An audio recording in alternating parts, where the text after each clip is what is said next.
दोस्तों, क्या होता अगर इतिहास के किसी मोड़ पर अगर चंगेज खां का युद्ध महान अलेक्जेंडर या सिकंदर से हो जाता तो।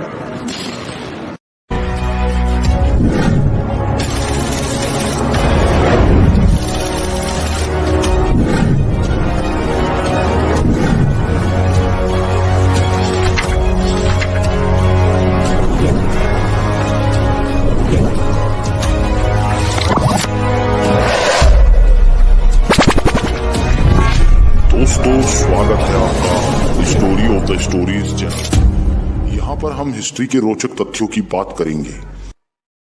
चंगेज खान बनाम अलेक्जेंडर द ग्रेट सिकंदर। दोस्तों, दोनों ही अपने समय के बहुत ही कुशल शासक थे। इन दोनों ने ही अपने काल में लगभग सारे युद्ध जीते थे। दोनों की सेना बहुत शक्तिशाली थी। आज के युग में यदि अमेरिका और रूस के बीच युद्ध हो तो इसकी कल्पना भी वैसी ही की। दोस्तों, यह युद्ध इतना विध्वंसक होता कि आप कल्पना भी नहीं कर सकते।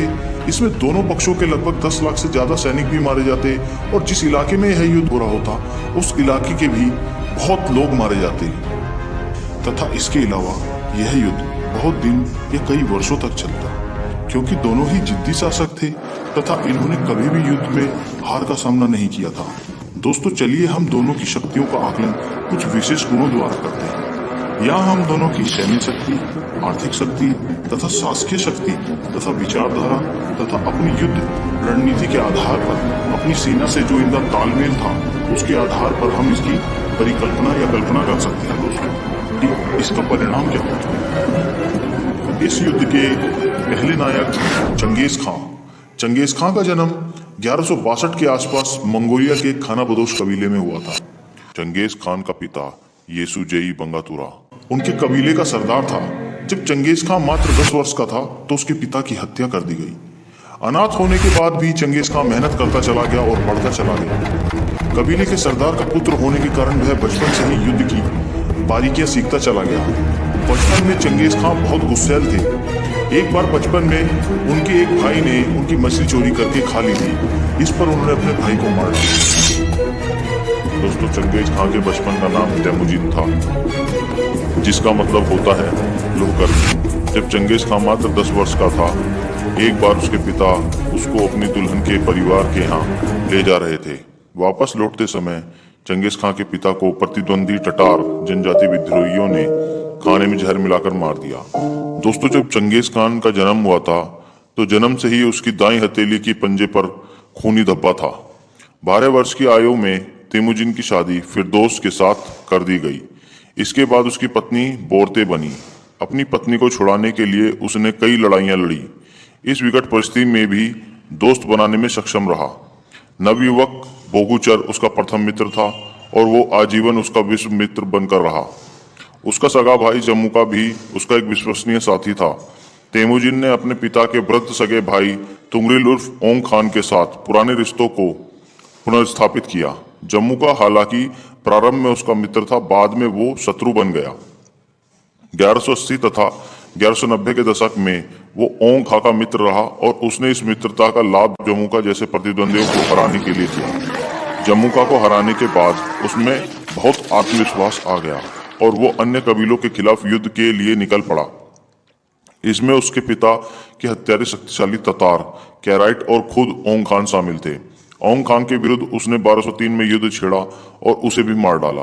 1206 ईस्वी में तेमुजिन जम्मुका और नेमन लोगों को निर्णायक रूप से परास्त करने के बाद स्टेपी क्षेत्र का सबसे प्रभावशाली व्यक्ति बन गया।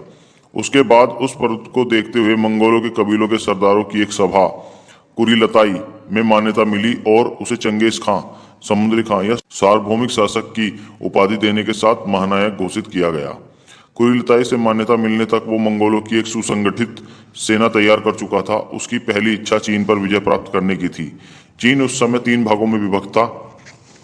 उत्तर पश्चिम प्रांत में तिब्बती मूल के सील या लोग, जरचेन लोगों का जिन वंश जो उस समय आधुनिक बीजिंग के उत्तर वाले क्षेत्र में शासन कर रहे थे, तथा सुंग राजवंश जिसके अंतर्गत दक्षिणी चीन आता था।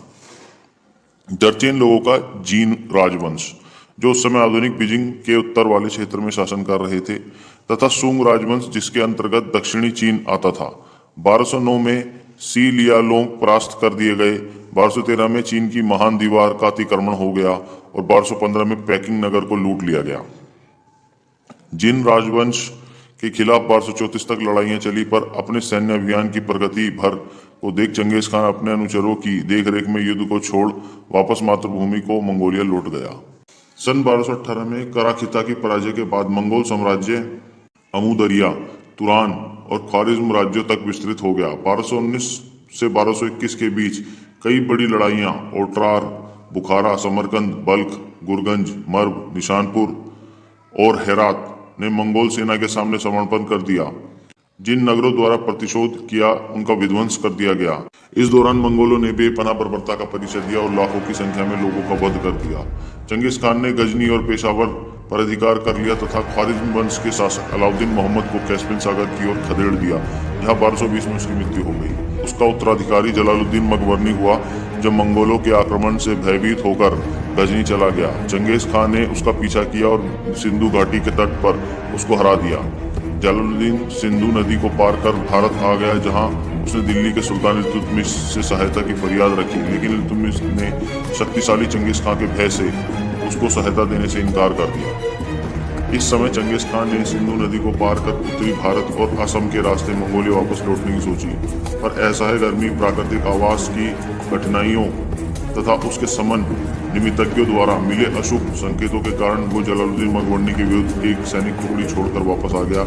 इस तरह भारत में उसके नए आने से तत्काल भारत एक संभावित लूटपाट और विभत्सपात से बच गया। अपने जीवन का अधिकांश भाग युद्ध में व्यतीत करने के बाद सन 1227 में उसकी मृत्यु हो गई।